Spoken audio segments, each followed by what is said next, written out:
जी senior Saraswati academy में RTO में आप सभी स्टूडेंट को गुड आफ्टरनून। पेपर 2 एजुकेशन शिक्षा शास्त्र इंपॉर्टेंट टॉपिक की बात करेंगे। यूनिट 8 के अंतर्गत आप सभी स्टूडेंट जानते हैं कि हम डेली आपको इंपॉर्टेंट टॉपिक लेकर के आते हैं, ठीक है, छोटी सी क्लास में। तो यहाँ पे आप सभी स्टूडेंट जानते हैं ये क्या है, ठीक है, देख सकते हो आप, ठीक है। तो यहाँ पे हम बात करने वाले हैं वेब के बारे में। तो वेब का क्या अर्थ होता है? वेब का अर्थ होता है कि वर्ल्ड वाइड वेब, ठीक है, यहाँ पे लिखा हुआ है, देख लीजिएगा, ठीक है, वर्ल्ड वाइड वेब। और इसको जो है आप शॉर्ट में बोल सकते हो WW, ठीक है, इस प्रकार से भी लिखा जाता है और इसको जो है इस प्रकार से भी बोला जाता है W3। तो ये जो वेब को वेब आपका शॉर्ट नेम है, ठीक है, तो आप वेब कह सकते हो या WW कह सकते हो, ठीक है, या वर्ल्ड वाइड वेब कह सकते हो। तो ये जो होता है यहाँ पे वेब, ठीक है, जो इंटरनेट पर यहाँ पे लिखा हुआ है, जो इंटरनेट पर जानकारी साझा करने और एक्सेस करने का तरीका है। कहने का मतलब है ये वर्ल्ड वाइड वेब क्या होता है? ये होता है इंटरनेट पर जानकारी साझा करने और एक्सेस करने का तरीका होता है, ठीक है। इसके बाद आप देखेंगे इसके वेब कितने प्रकार के होते हैं, ठीक है, यानी कि चरण इसके देखिएगा। तो ये लिखे हुए हैं यहाँ से देखिएगा, ठीक है, यहाँ पर ये तो हमने आपको बता ही रखा है, ठीक है, ये आप सभी को आता है। यहाँ पे ये वेब के जो है चरण हो गए, ठीक है, ये जो लिखा हुआ है ये आपके चरण है, ठीक है, ये इनको चरण कह सकते हो या आप इसको जो है पीढ़ी कह सकते हो। तो यहाँ पे लिखा हुआ है, देख सकते हो, ये वेब विभिन्न पीढ़ियाँ हैं, यानी कि वेब की जो है विभिन्न पीढ़ियाँ हैं, जिनमें से प्रत्येक का अपना इतिहास, विशेषताएं, उपयोगकर्ता अनुभव है, ठीक है, यानी कि इसके बारे में बताया गया है। तो वेब क्या होता है, ठीक है, तो वेब को जो वेब 1 होता है, ठीक है, आप यहाँ पे पढ़िएगा, वेब 1 हो गया, वेब 2 हो गया, वेब 3 हो गया, वेब 4 हो गया। तो ये चारों आपके इंपॉर्टेंट है, इसको जो है अच्छे से पढ़ लीजिएगा, ठीक है,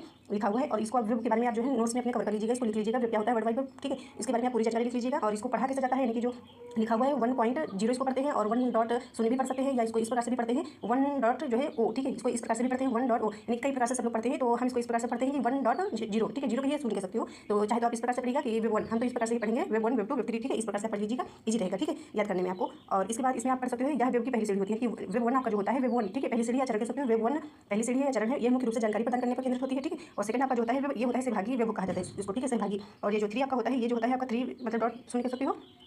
तो ये क्या होता है, यानी कि 3 वेब आपका है विकेंद्रित वेब आधारित अवधारणा है, ठीक है। और ये 4 आपका क्या होता है, ये जो आपका होता है विकास के चरण में, यानी कि 4 नंबर पे आपका आता है, यानी कि 4 चरण है आपका। इसमें जो है वेब की अगली पीढ़ी के रूप में जो है देखा जा सकता है आर्टिफिशियल इंटेलिजेंट वर्चुअल। इसको आप डिटेल में पढ़ लीजिएगा और थोड़ा समझाने के लिए बताती हूँ आपको। इसका उपयोग यहाँ पे देख सकते हो, उदाहरण वेब का उदाहरण, ठीक है। तो वेब का उदाहरण जो होता है, वेब का उपयोग कैसे कहाँ किया जाता है, ठीक है, यानी कि वेब का उपयोग आप करेंगे तो ये जो है समाचार, ठीक है, ये लिखा हुआ समाचार, शिक्षा, मनोरंजन, व्यापार, सामाजिक नेटवर्किंग के लिए प्रयोग किया जाता है। कि वेब का प्रयोग जो है हम करते हैं मनोरंजन, व्यापार, सामाजिक नेटवर्किंग आदि के लिए किया जाता है, ठीक है। और यहाँ पे डिटेल में अच्छे से जानने के लिए यहाँ से लिख लीजिएगा परिभाषा, ठीक है, यानी कि वेब जिसे वर्ल्ड वाइड वेब कहा जाता है, ठीक है, यानी कि जो भी हमने आपको बताया है। तो यहाँ पे इंटरनेट का एक हिस्सा है जो दुनिया भर में लोगों को जानकारी साझा करने, एक्सेस करने की अनुमति देता है। अभी जो परिभाषा आपने पढ़ा था वो शॉर्ट में थी, इसको थोड़ा लॉन्ग में है, ठीक है, तो इसको भी अच्छे से लिख लीजिएगा, कवर कर लीजिएगा, ठीक है, जिस प्रकार से आपको समझ में आए। यहाँ पे देख सकते हैं इंटरनेट का एक हिस्सा होता है जो दुनिया भर में लोगों को जानकारी जो है साझा करने, एक्सेस करने की अनुमति देता है, वेब, ठीक है। वेब के आपके जो है 4 मतलब चरण होते हैं या पीढ़ी कह सकते हो, ठीक है। तो एक आपका होता है वेब 1, ठीक है, वेब 2, वेब 3, वेब 4, ठीक है, अपने हिसाब से पढ़िएगा उसको।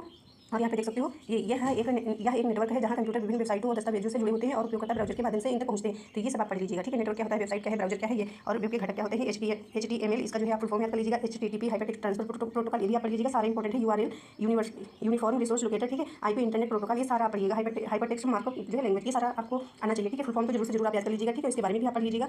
और थैंक यू, मिलते हैं क्लास में।